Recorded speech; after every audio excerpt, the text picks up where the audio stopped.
ॐ अज्ञानतिमिरन्धस्य ज्ञानाञ्जनशलाकया चक्षुरुन्मिलितं येन तस्मै श्रीगुरवे नमः। श्रीचैतन्यमनोभीष्टं स्थापितं येन भूतले स्वयं रूप कदा मह्यं ददाति स्वपदान्तिकं। वन्देऽहं श्रीगुरून् श्रीयुतापदकमलं श्रीगुरून् वैष्णवांश्च श्रीरूपं साग्रजातं सहगना रघुनाथान्वितं तं सजीवं साद्वैतं सावधूतं परिजनसहितं कृष्णचैतन्यदेवं श्रीराधा कृष्णपादान् सहगना ललिता श्रीविशाखान्वितांश्च। हे कृष्ण करुणा सिन्धु दीनबन्धो जगत्पते गोपेश गोपिका कान्त राधा कान्त नमोस्तुते। तप्त काञ्चन गौरांगी राधे वृन्दावनेश्वरी वृषभानुसुते देवी प्रणमामि हरिप्रिये। वाञ्छाकल्पतरुभ्यश्च कृपा सिन्धुभ्य एव च पतितानां पावनेभ्यो वैष्णवेभ्यो नमो नमः। जय श्री कृष्ण चैतन्य प्रभु नित्यानंद श्री अद्वैत गदाधर श्रीवासादि गौर भक्त वृंद। हरे कृष्णा कृष्णा कृष्णा हरे हरे, हरे Ram Ram Ram Hare Hare. So we will continue from where we left. So this is the 13th shloka of 4th chapter of the second canto. Now Parikshit Maharaj has questioned Shukadeva Goswami for the second time, and Shukadeva Goswami is answering now.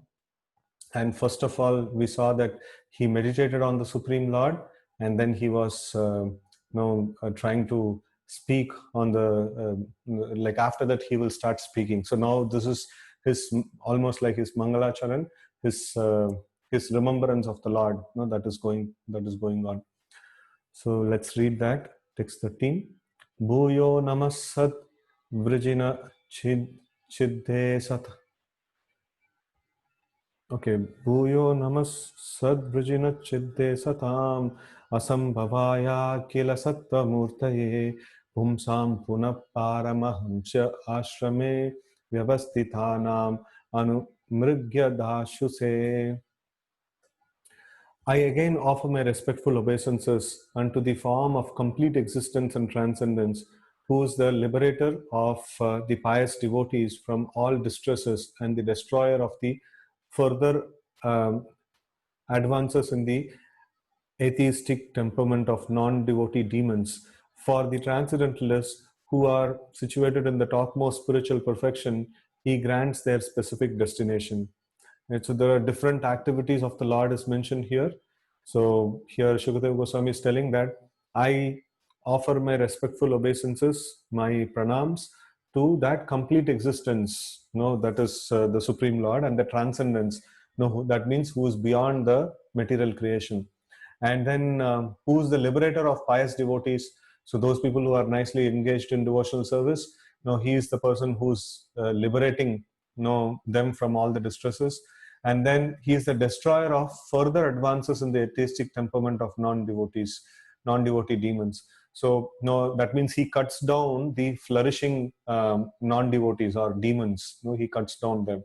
And then for transcendentalists, who are fully attached to him in the spiritual service, for the transcendentalists who are situated in the topmost spiritual perfection, he grants their specific destination. So that is either Vaikuntha or the Goloka Vrindavan, or many different spiritual destinations are there. He awards them to them.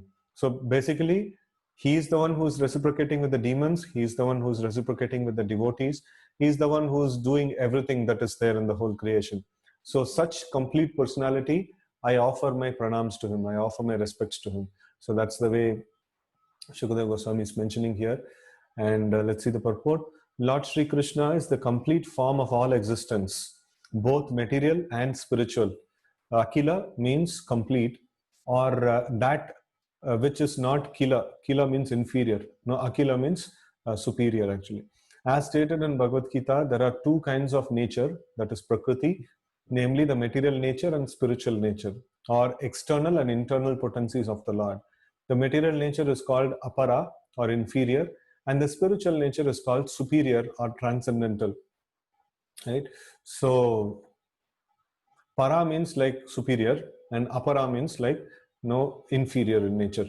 So then, therefore, the forms of the Lord is not of the inferior material nature. No, they are para prakriti. They are like, no, they are not para prakriti. The form of nature, the form of the Lord is like, no, the Lord Himself. No, that is, no, He's para, and His energies, some energies of His, no, they are completely spiritual in nature. They are called, no, para, and then there are some energies of the Lord which are inferior in nature, that is material nature. So that is called apara. Apara prakriti. Prakriti means energy of the Lord.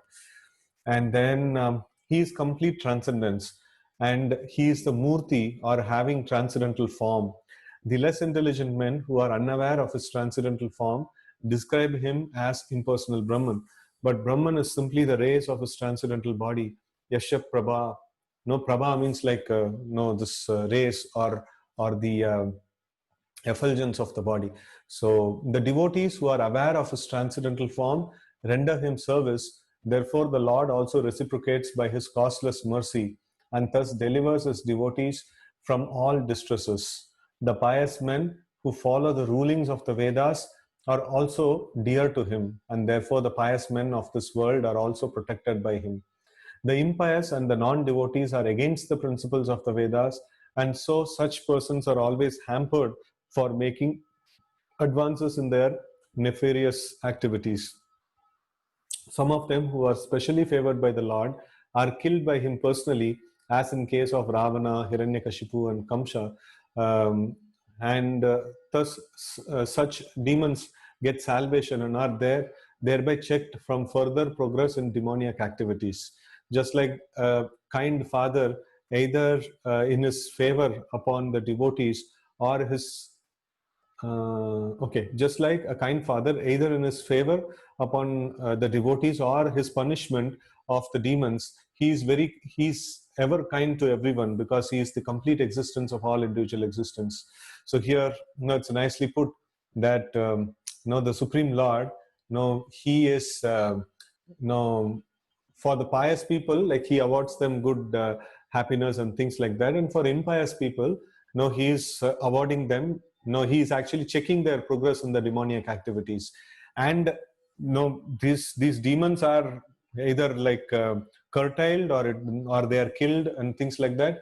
And when the Lord personally kills these demons, they are considered to be very fortunate, because they have come directly in touch with the Lord. And to be killed by the Lord is also great opulence, actually. So that's the benefit these demons get. So anyways, the Lord actually, for the pious people, He offers liberation. For the demoniac people, He curtails their progress in demoniac activities, or He stops them from doing further demoniac activities, or He hampers their demoniac activities. And sometimes He kills them also, like Hiranyakashipu, Ravana, and Kamsa, like that. So then we see the Paramahamsa stage of existence is the highest perfectional stage of spiritual values. According to Srimati Kunti Devi, the Lord is factually understood by the Paramahamsas only.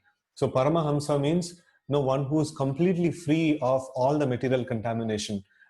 He is not just free of material contamination. He knows that Krishna is the Supreme Lord, and he knows that rendering devotional service unto Him is the all in all, my life's purpose. He knows all these things, and then he is completely engaged in the service of the Lord, and such person is called Paramahamsa. Only he can understand the Lord, to a good extent. Only he can factually understand, the Lord, and he can actually, factually see things properly. Otherwise, everything is clouded. All other visions are clouded visions. It's like we will not be able to see things clearly. So here we see that according to Kunti Devi, the Lord is factually understood by the Paramahamsas only. So it is like if somebody comes to us, and then he has a business with us, he is selling something to us, how much we will reveal? We will say, like, if the product is 100 rupees, we will let them know, okay, fine, I have 100 rupees. So we will not let them know our bank balance and things like that and all.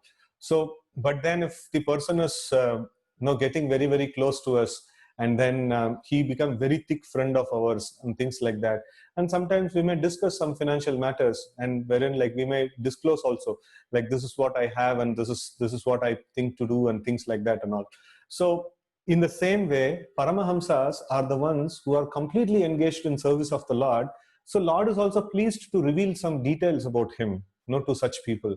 Otherwise, if somebody is just coming to have a business with him, oh my Lord, like I will do this service to you and you give me this much. Now, Lord will say, okay, fine, I can give or not. That much only he will reveal. He will not reveal anything beyond that. So in that way, Paramahamsas who have given up everything, not just for the service of the Lord, and they are rendering service to the Lord so intimately and so lovingly, the Lord is willing to reveal things to them. No, that is why Kunti Devi is telling the Lord is factually understood by the Paramahamsas only, and other people cannot understand because they don't have that relationship with the Lord. How will the Lord reveal things to him, right? As there is a gradual realization of the transcendence from impersonal Brahman to localized Paramatma to the personality of Godhead, Purushottama, Lord Krishna, similarly, there is gradual progression of one's situation in the spiritual life of sannyasa. So this, now the sannyasa ashram is mentioned. So there are different levels of sannyas that is there. So the first is called Kutichaka, Bahudaka, Harivraj Kacharya, and Paramahamsa. So like are gradual progressive stages in the renounced order of life, sannyas.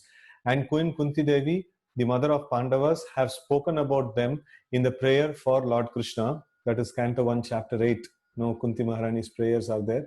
So in that she is telling, the Paramahamsas are generally found amongst both the impersonalist and the devotees. But according to Srimad Bhagavatam, as clearly stated by Kunti Devi, pure Bhakti Yoga is understood by Paramahamsas.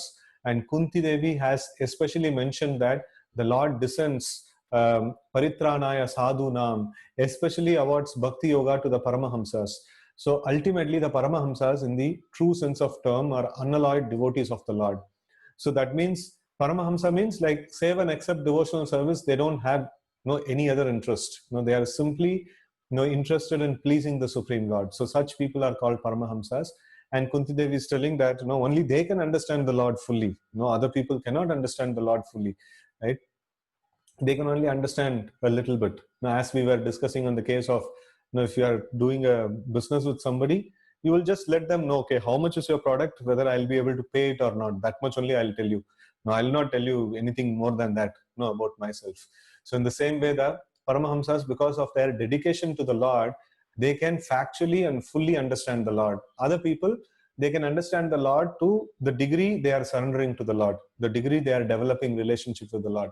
Only that much they can understand the Lord, right? So that's quite logical, and that's quite reasonable, right? So we would also not do that thing like to an unknown person or to a person with whom we don't have much relationship. We will not go about revealing our things. So then further, Srila Jiva Goswami has directly accepted that the highest destination is Bhakti Yoga, by which one accepts the transcendental loving service of the Lord. Those who accept the path of Bhakti Yoga are the factual Paramahamsas. Since the Lord is very kind to everyone, the impersonalists who accept Bhakti Yoga, who accept Bhakti as a means of merging in the existence of the Lord in his impersonal Brahma Jyoti, are also awarded their desired destination. So if somebody wants to go and merge in the Brahma Jyoti, that is the impersonalist's desire. They just want to merge in the existence of Brahma Jyoti. They don't want to maintain their individuality. They don't want to go to this Vaikuntha Loka. They don't want to render service to the Supreme Lord. They just simply want to merge, in the existence of the Lord. So Lord gives that destination also. Okay, as a spirit soul, you just float in the Brahma Jyoti, and think that you have become one with the Brahma Jyoti. So the Lord gives that destination also, for impersonalists. And for his dear devotees, he gives them the position of a servant in the spiritual world, right? So, there is a nice relationship. So if we see, this merging in the impersonal Brahma Jyoti is, there is no relationship over there. There is no relationship with the Lord over there. And if there is no relationship, then there is no rasa, there is no taste in life. So that is why it is mentioned, the people who are getting liberation on the impersonal Brahma Jyoti, they want to merge their existence in the Brahma Jyoti. So they float as an individual soul in the Brahma Jyoti, thinking that they have become merged with the Brahma Jyoti. And after some time, what happens? They don't have any relationship. So they don't have any enjoyment also. So they again fall back into the material world. At aruhya kachena param padam tata patanti yada anadrita yushmadangre. Why they fall to the material world? Because they have not taken shelter of the lotus feet of the Supreme Lord. So they don't have that satisfaction of heart. The satisfaction of heart comes only by service to the Supreme Lord and not just simply merging in the Brahma Jyoti. No, that is not going to give the happiness actually. So, and in Bhagavad Gita 4:11, he has assured everyone, Ye yatamam prapadyante tams tataiva bhajamyaham. No, he mentions that. So whoever surrenders to me, like in whatever capacity, I reciprocate with them in the same capacity. That's all. No, like how much he is doing, only that much. No, I'm going to reciprocate with him. Then, according to Srila Vishwanath Chakravarti, there are two classes of Paramahamsas, namely the Brahmanandi Paramahamsas or impersonalists. They are, no, Brahmanandi means they want to like merge in the existence of the Lord, or they want to be there in the Brahma Jyoti. So they are called Brahmanandi. No, they are impersonalists. And then Premanandis. Premanandis means like they want to be with the Lord as a servant or as a father or a mother. No, some relationship with the Lord, and then no, they want to exchange nice service with the Lord. So they are called Premanandis, right? So, and both are awarded their destinations. No, whatever we desire for, the Lord is ready to give. And if I ask for something cheap, no, we will get only cheap. Although the Premanandis are more fortunate than the Brahmanandis, but both the Brahmanandis and the Premanandis are called transcendentalists. Why transcendentalists? Because anything to do beyond this world is called transcendentalism, and in that the least is Brahmanandis and the highest is the Premanandis. No, there are two classifications even there. It's two broad classifications. There are many more classifications are there. So, but then this is just a broad classification of the transcendentalists. And they have nothing to do with the inferior material nature, full of material miseries, full of existential miseries of life. So this is very relevant now. No, it is very existential misery. Like we have financial problems due to this corona, and we have existential problem also directly because of the disease, right? So this world is full of existential miseries. It is written and it is settled. No, this world is a dukhalayam. No, this world is going to be like this forever. So, text 14, Namo Namaste Sva Rishabhaya Sattvatam Vidur Kashtaya Muhukku Yoginam Nirasta Samya Shayena Radasa Swadamni Brahmani Ramshate Namaha. Let me offer my respectful obeisances unto him who is the associate of the members of the Yadu dynasty and who's always a problem for the non-devotees. He is the supreme enjoyer of both material and spiritual worlds, yet he enjoys his own abode in the spiritual sky. There is no one equal to him because his transcendental opulence is immeasurable, right? So, a very nice sloka. It is nicely mentioned that Shukadeva Goswami is offering his pranams to such a person, such a Supreme Lord. Who's that Supreme Lord? Who's the associate of the members of Yadu dynasty? No, he's Yadukalavasi. Like no, he's actually a resident of or a friend of Yadus. So he is a member of Yadu dynasty. No, they are called they call themselves as Yadavas, and then the Yadupati, the master of the Yadavas, is the Supreme Lord Krishna, right? And who's always a problem for non-devotees. No, for non-devotees, Lord means problem. No, they don't want to see the Lord because they have so much. They have done so many bad activities, and they don't dare see the Lord at any point in time. No, it's always a problem. Lord is always a problem for non-devotees. And then he's the supreme enjoyer of both material and spiritual worlds. No, it is very important point here, the supreme enjoyer aspect. No, we had many times discussed that Isha Vashamidam Sarvam Yatkincham Jagatyam Jagat Tena Taktena Bunjita Mahagrata Kashya Sviddanam. That means everything that exists is a property of the Lord, and property of the Lord is meant for his enjoyment. That we should, from the core of our heart, we should settle this principle. The property of the Lord is meant for the Lord's enjoyment. And sometimes people ask, why is that Lord has 16,000 wives? why is that Lord enjoyed with gopis and things like that. So he is the original enjoyer of everything that exists in this world.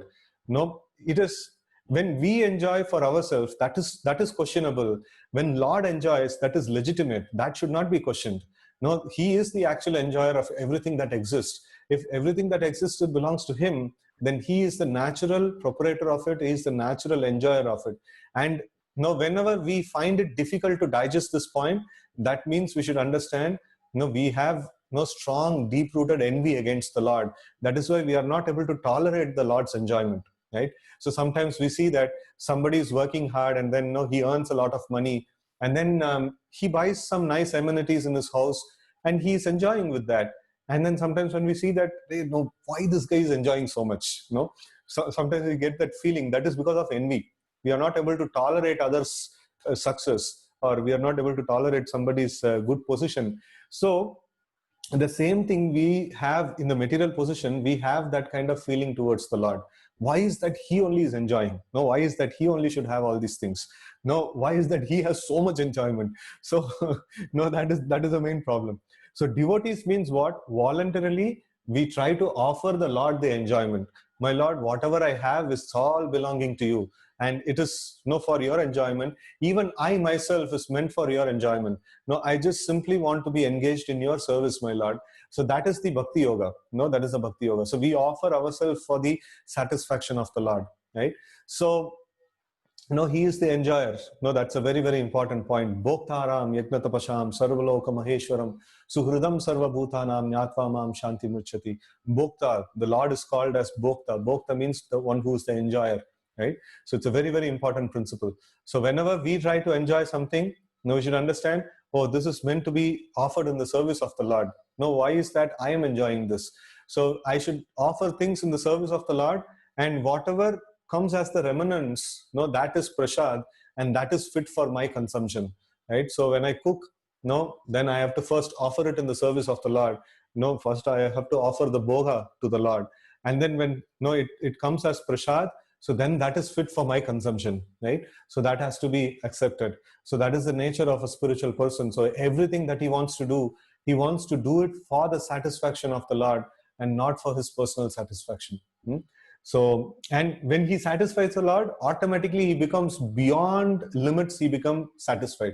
So, but then when we try to satisfy ourselves, directly, we will not be satisfied, we will be miserable.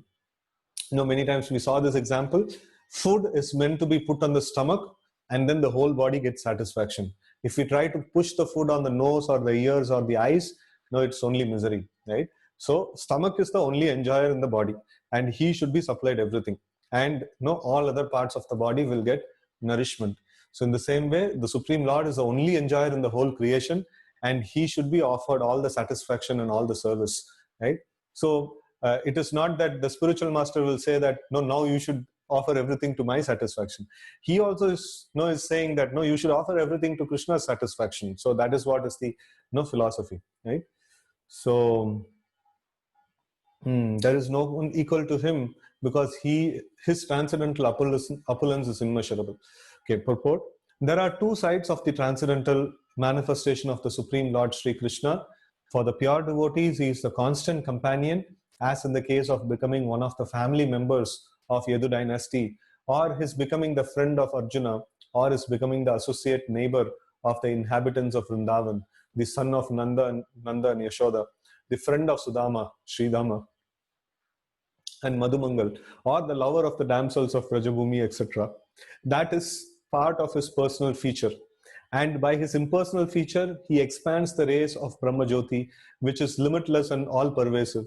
Parts of this all-pervasive Brahmajyoti, which is compared to the sun rays, is covered by the darkness of Mahatattva, and this insignificant part is known as the material world, right? So it gives the complete picture of the universal creation. One is that the Lord's immediate associates are the Vrishnis or the Yadukulavasis. They are like his family members, and then even more intimate is the Vrindavan Vasis, where they have Krishna's friends, Krishna's father, mother, and then Krishna's lovers. All these people are there, and then In this way, like they are close associates. And then, from Krishna's bodily effulgence from the spiritual world, this Brahma Jyoti comes. Brahmanohi pratishtaham. So Krishna mentions in Bhagavad Gita. So this Brahma Jyoti comes from the bodily effulgence of the Lord. And in that Brahma Jyoti only all the creation is existing. All the creation, including the Vaikuntha planets, the material planets, everything is existing on the Brahma Jyoti. And Vaikuntha planets are existing on the illuminating Brahma Jyoti, but then the material planets are existing in the dark portion, which is called Mahatattva. That is also a portion of Brahma Jyoti, which is covered by a dark cloud, called Mahatattva, and that is called material world. So that means, Krishna's bodily effulgence is there, and in that only the whole creation is existing, both spiritual and material. Right? So in this material world, there are innumerable universes like the one we can experience. And in each of them, there are hundreds of thousands of planets like the one we are inhabiting. The mundaners are more or less captivated by the unlimited expansion of the rays of the Lord, but the devotees are concerned more with his personal form, from which everything is emanating. Janma Dhyashrayataha. Right? So impersonalists, they are concerned about the bodily rays of the Lord, the Brahma Jyoti, and the personalists are concerned about the Lord himself, his personal form. As the sun rays are concentrated in the sun disk, the Brahma Jyoti is concentrated in Goloka Vrindavan, the topmost spiritual planet in the spiritual sky. So that means in the spiritual sky also there is variety. There are many, many different Vaikuntha planets are there, and the topmost of all the planets in the spiritual sky is called Goloka Vrindavan, the personal residence of the Supreme Lord Krishna. Right? And then the immeasurable spiritual sky is full of spiritual planets named Vaikuntha far beyond the material sky. The mundaners have insufficient information of even the mundane sky. That means the material sky also we cannot measure how much the material sky is there, how many material planets are there. We cannot measure. Then what to speak of the infinite, this one, spiritual sky. It's completely impossible for us to measure that. Therefore, the mundaners are always far, far away from him. Even if in the future they are able to manufacture some machine whose speed may be accelerated to the velocity of wind or mine, the mundaners will still be unable to imagine reaching the planet of spiritual sky. Pantastu koti satavatsara sampragamyo vayo ratapi manaso munipungavanam. So here that thing is mentioned, that great munis and rishis, they could travel at the speed of vayor, atapi manasa. They can travel at the speed of air, or they can travel at the speed of mind, but still they cannot think of reaching the Supreme Lord. It is so far away, right? Vayo ratapi manaso munipungavanam sopyasti yat prapada simya avichintya tatve. Like, so it is very this one, Govindam Adipurusham Tamaham Bhajami. So it's like very important that Prabhupada is mentioning, even in the future, if somebody can invent a machine which can be accelerated to travel on the speed of wind or mind. This is he's quoting from like Brahma Samhita, where Lord Brahmaji is telling that even if you travel the best of the speed possible, still you will not be able to reach him. He is so far away, right? So in that way, like it's mentioned, so the Lord and his residential abode will always remain a myth or a mysterious problem. But for the devotees, the Lord will always be available as an associate. So for non-devotees, if they want to try to attain the Lord, if they want to try to know about the Lord by their own force, Yogamaya Samavritaha. He is behind the curtain of Yogamaya, and these people can never understand him by any circus. That's not possible. But for the devotees, the Lord becomes very merciful. He reveals himself to them, and then he makes himself available to them. It's only by the mercy of the Lord we can actually get him. By our force and by our endeavor, we can never get him. It is not possible, right? So in the spiritual sky, his opulence is immeasurable. The Lord resides in all the spiritual planets, the innumerable Vaikuntha planets, by expanding his plenary portions along with his liberated devotee associates. But the impersonalists who want to merge in the existence of the Lord are allowed to merge in one of the spiritual sparks of Brahma Jyoti. They have no qualification for becoming associates of the Lord, either in Vaikuntha planets or in the supreme planet, Goloka Vrindavan, described in Bhagavad Gita as Maddhama, and here in this verse as Swadama of the Lord. So Maddhama means my Dhamma, Swadama means also like my Dhamma, like no my place, my home, like that. So the impersonalists who are behind Brahmajyoti, they will not attain the Vaikuntha or the Goloka Vrindavan. They will just simply remain in the material, or they will just simply remain in the Brahmajyoti. And if they are dissatisfied, they will get back to the material world, but they can never enter into Vaikuntha planets. If they have to enter into Vaikuntha planets, they have to have service attitude towards the Lord. That is the ticket to enter into the Vaikuntha planets. Okay. This Maddhama or Swadama is described in Bhagavad Gita 15:6 as follows: Natad bhashayate shuryo na sashanko na pavakaha yad gatva na nivartante taddama paramam mama. The Lord's Swadama does not require any sunlight or moonlight or electricity. No, as we had discussed before, wherever the word pavaka or fire comes, your Prabhupada translates as electricity.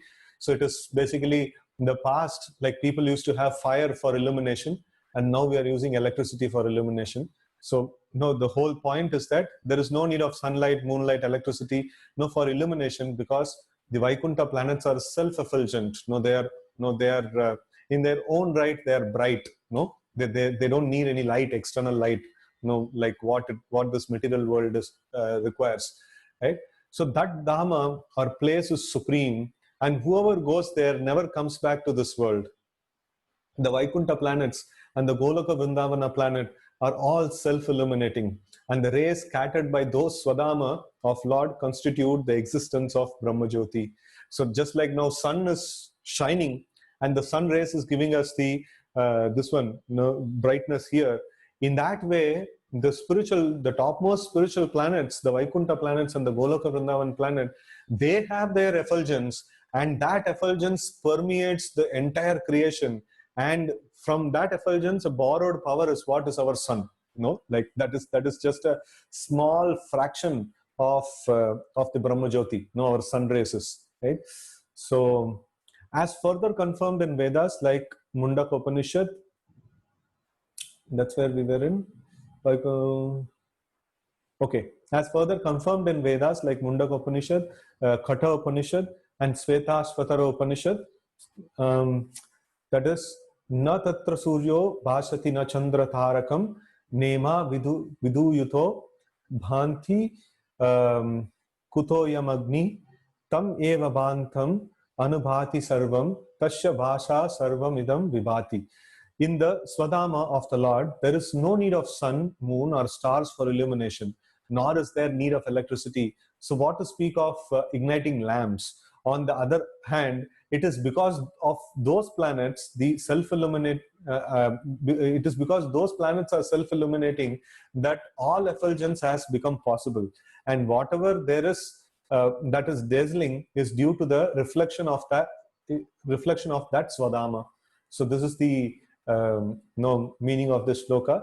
So this Chandra, Surya and things like that and all, so they are giving some light. It is only because of the effulgence of the Swadama or the Lord's own planets. They are like giving the effulgence, and that is why our sun and moon are getting the effulgence. And there is no question of any darkness in the spiritual world, right? So there is no night, there is no need of any sleep. There is like all the time there is activity, and all the time there is bliss. That's there. So one who is dazzled by the effulgence of the impersonal Brahmajyoti cannot know the personal transcendence. Therefore, in the Ishopanishad, Shloka 15, it is prayed that the Lord shift his dazzling effulgence so that the devotee can see the real reality. It is spoken thus: Hiranmayena patrena satyasyapihitam mukam Tatvam Bhushanapa Bruno Satya Dharmaya Drishtaye.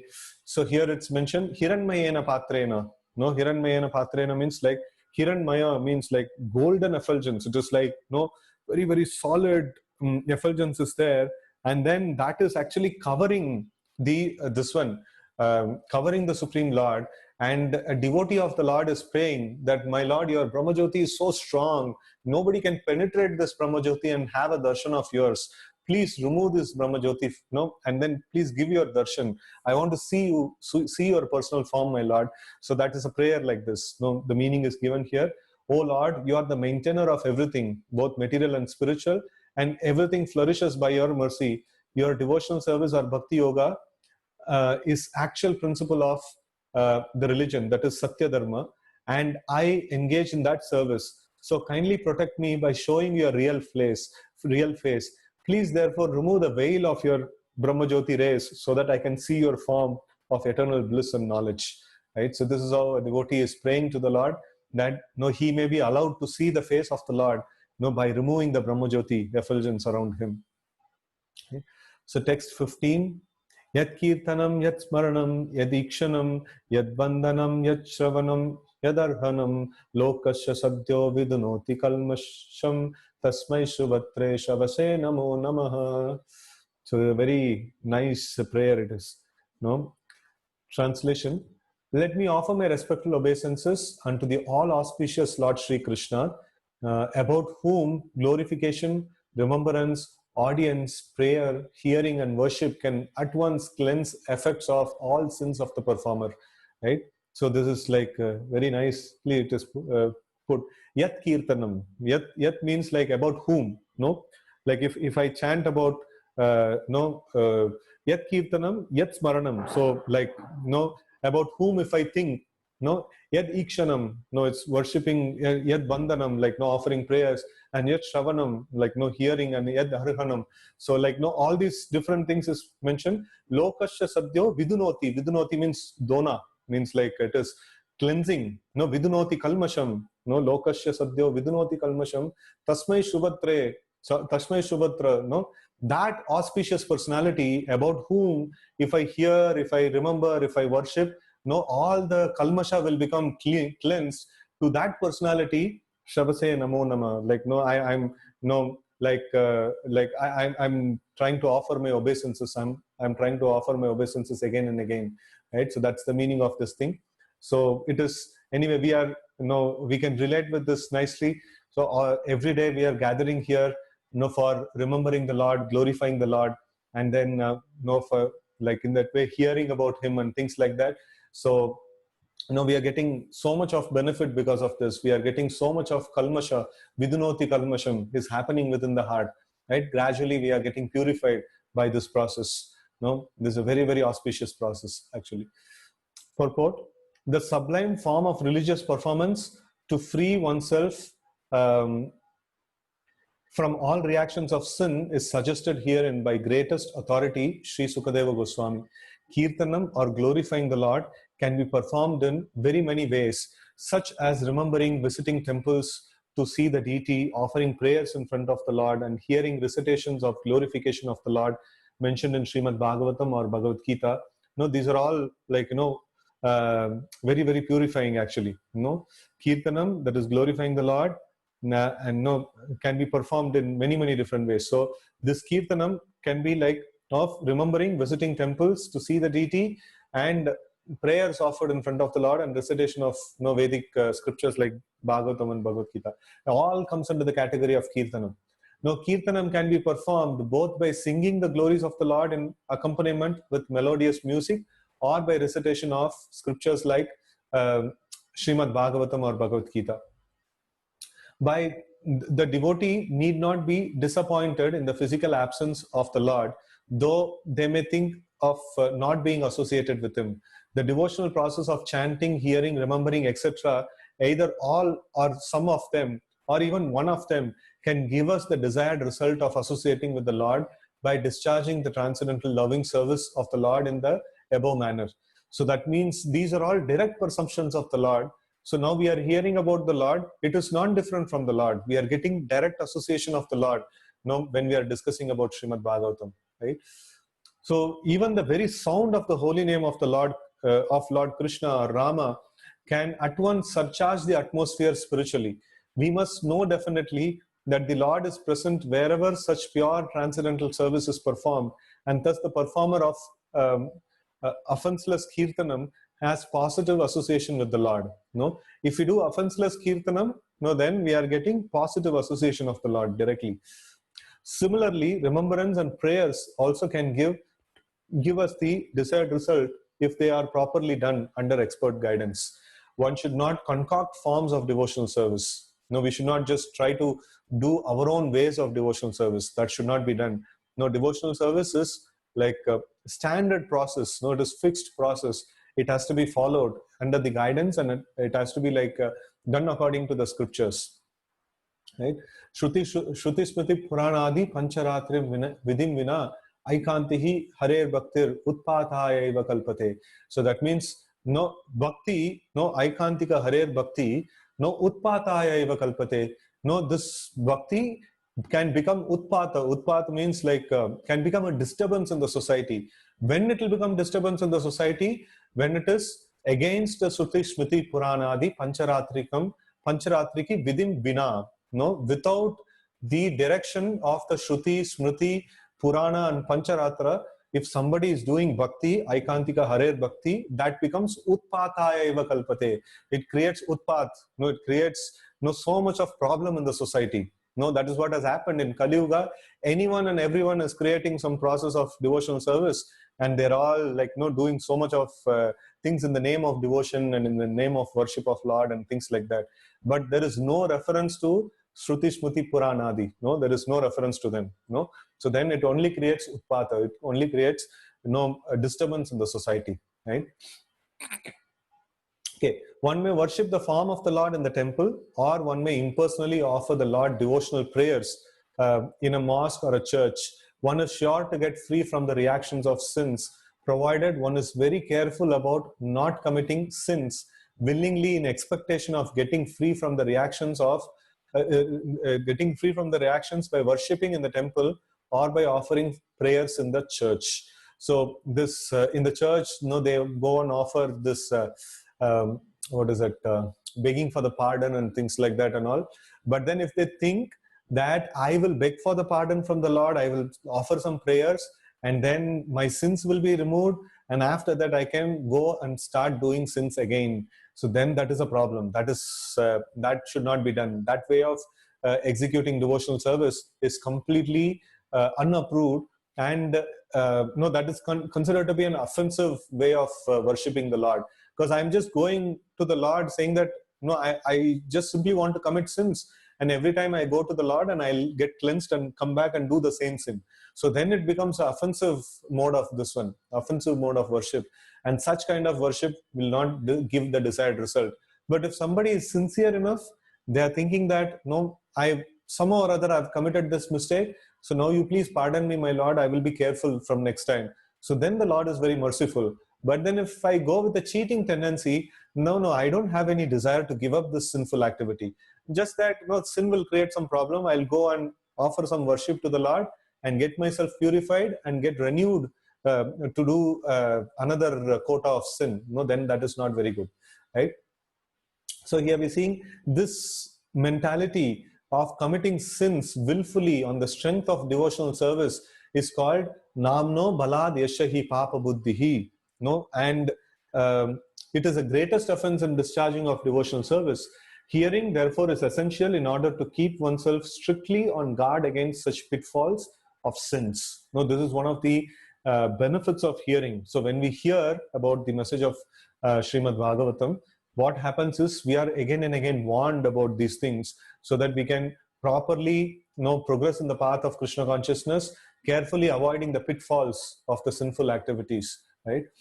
And in order to give special stress to the process of to the hearing process, the Goswami invokes all auspicious fortune in this matter. Shravase namo nama. Shravase means like to hear about the Lord. Shravase namo nama, right? Vichakshanaya charanopa sadhanat sangam vyudashyao bhayato antaratmana vidanti brahma gatim gatas klamas tasmai subhadra shravase namo namaha. This last line is going to repeat in few slokas now. So this is kind of a rhyming shlokas. Let me offer my respectful obeisances again and again unto the all auspicious Lord Sri Krishna, the highly intellectual, simply by surrendering unto his lotus feet, are relieved of all attachments to present and future existence, and without difficulty progress towards spiritual existence. Right? Purport.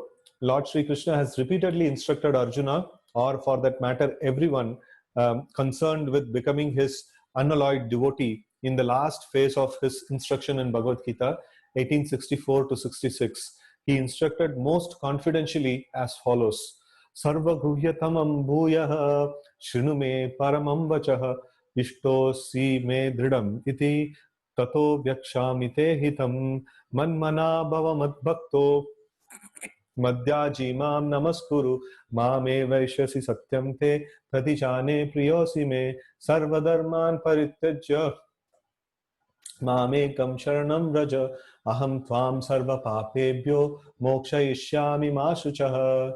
So here he says, no sarva guhya tamam bhuyah. No, I am going to speak, no, the most. Sarva means like, no, amongst all. Guhya tamam. Guhya means like secret. And guhya tamam means the, no, this is like the topmost of all the secrets. No, uttamam means like, no, it's like topmost.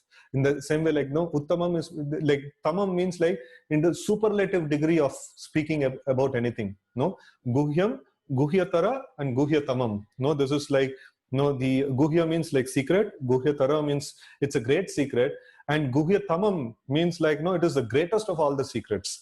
So here it's mentioned, no, Lord is adding an adjective to it also. Sarva guhyatamam bhuyaha. I'm going to speak about that. No, very, very confidential knowledge. What is that? No, and he's telling Shrunume paramam vacha, like, please hear this thing. No, ishto sime dridamiti tato vyakshami te hitam. No, it is for your benefit I am telling. No, your hitam. No, for your benefit I am telling. Please hear this carefully. What is he telling? Man mana bhava mat bhakto. Always think of me. Become my devotee. Madhyaji. No, worship me. Mam namaskuru. Like, please offer obeisances unto me. No, namaskaram. Like, no, please offer no obeisances unto me. Mam evaishyasi satyam te pratijane priyosime.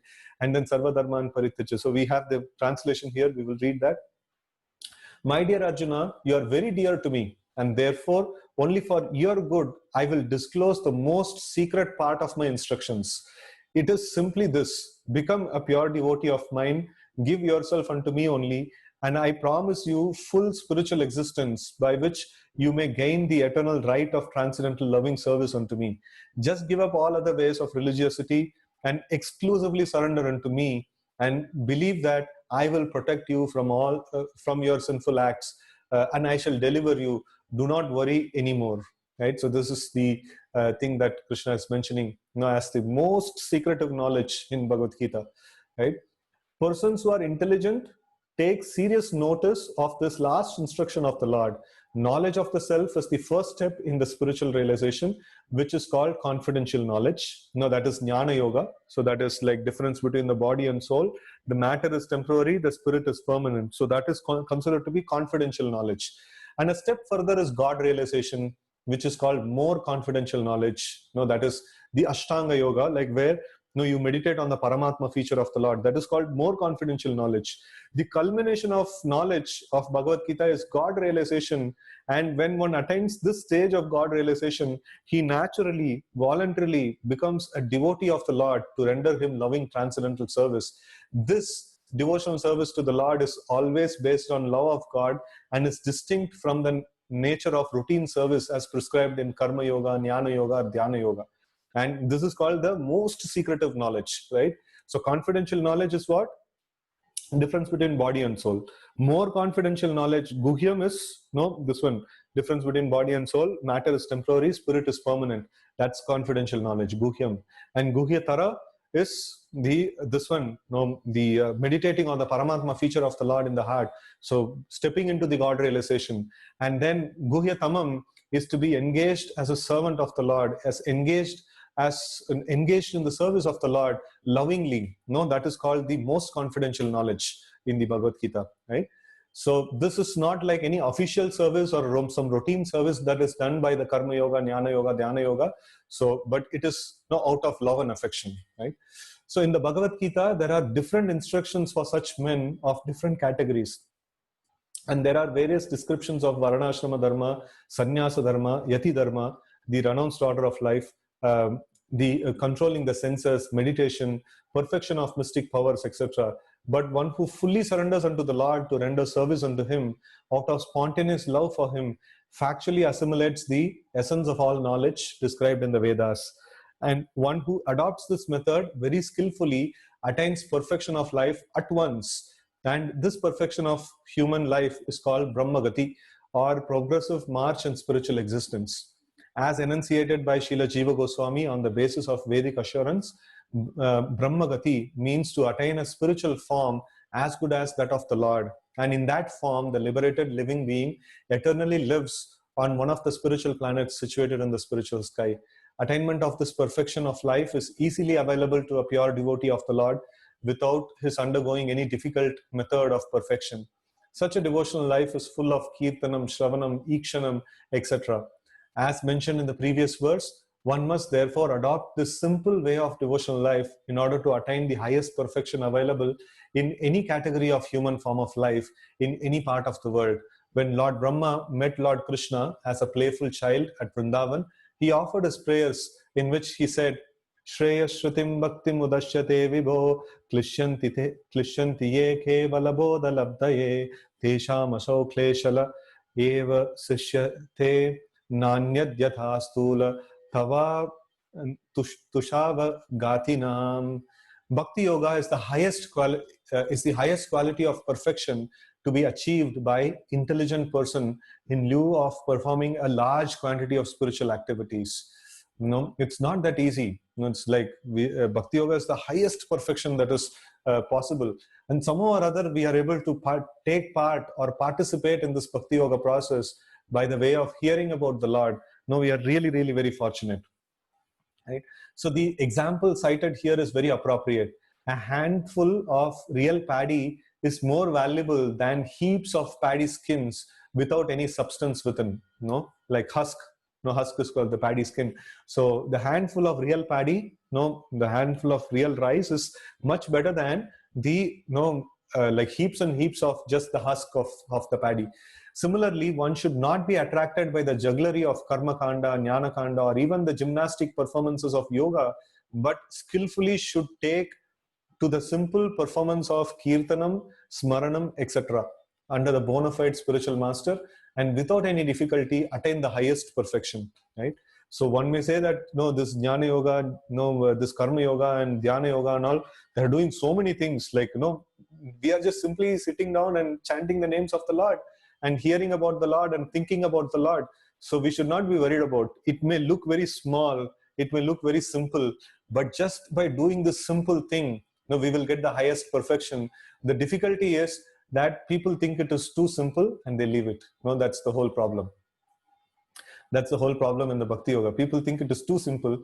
They want to get some complex things and they get loose. They lose the actual path of Krishna consciousness. Text 17. Tapasvino dana paraya sashvino manasvino mantra vidasu mangalah shemam navindati vinaya darpanam tasmai subhatre shavase namo namaha. So here it's mentioned tapasvino, great tapasvis, dana para, yashashvino. Dana para means like very great in giving charities, and yashashvino, like you may be like a very famous personality, and manasvino, a person who can control his mind, and mantra vida, like he can actually chant different kinds of mantras and things like that. And it's all like it's all like very auspicious activities, sumangalah. But then shemam na vindati, vinaya darpanam. So we will not get the desired result of the tapasya, of the dana, of the chanting of different mantras and things like that if we don't offer that vinayad arpanam. Like without offering that to the Supreme Lord, the results of all these things, if we don't offer these results to the Supreme Lord, then there is no shemam na vindati. There is no shemam. There is no there is no benefit or there is no good that has happened in this whole thing, right? So that kind of a personality who makes everything auspicious, he is the auspiciousness of the auspicious activities. Why is some pujas and some nice ceremonies are called as auspicious? Why? Because the Lord is there in that. That is why that festival is auspicious. But if I am not offering that festival in the glorification of the Lord, then shemam na vindati, then I'm not going to get the desired result, right? So that's what is mentioned in the sloka. And to such person who makes the auspicious activities auspicious, to such person I am offering my obeisances. That's how Shukadeva Goswami is offering his obeisances here, right? Let me offer my respectful obeisances. Okay, so first of all, I'll see how big it is. This is a little big. So probably we will cover this tomorrow again, right? So we have only 5 minutes more and it may take a little more time. Okay, so we will stop here. And thanks a lot again for all of you who are joining every single day for hearing this glorification of the Lord and meditating on the glories of the Lord and intensely remembering the Lord by the way of hearing Srimad Bhagavatam. This is very, very auspicious, right? Very auspicious. So thanks a lot. Grantaraj Srimad Bhagavatam ki jai, Gaur Bhakta Vrinda ki jai, Srila Prabhupada ki jai. Hare Krishna.